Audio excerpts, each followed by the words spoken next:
Welcome everybody to Greens Aeration 2018 at Somerset Hills Country Club. Here is the actual process of aerating, pulling the core from the green. We are using a 1/2 inch tine set at 1.5 inch spacing. Every 1.5 inches the tines are going to the ground about 30 times wide.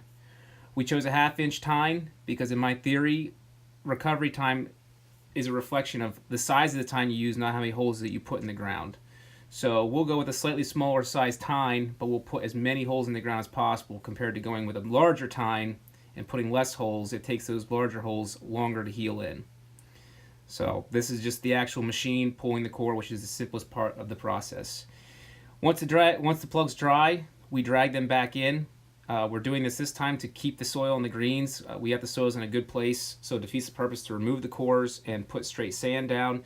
So this mat will come through and it'll break the soil off from the plug, leaving the thatch behind, and then the soil will get reincorporated into the holes. Next, we'll have to come in and remove these tufts of thatch. I'll have the blow team come in. They'll blow everything to the sides. They will shovel it up and remove it from the green. They have to be careful, so when they're blowing, they're not actually blowing the soil because we want to leave that behind so we can reincorporate it into the holes. If we leave too many open holes out there, those holes can dry out and they will take longer to heal. So this is actually a very important part of the process because there isn't a technique to blowing the thatch without actually blowing the soil. The next step of the process was coming through with a double verticutting. We did this after all the tufts were removed.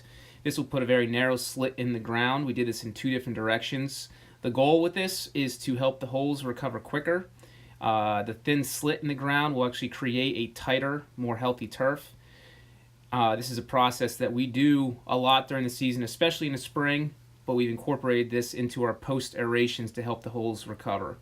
After this, which we don't have a video of, we'll come through and drag the soil back into the holes again. We will come through, blow off the greens again, and then after that, it's just a matter of adding fertility and getting the greens to properly recover. Thank you.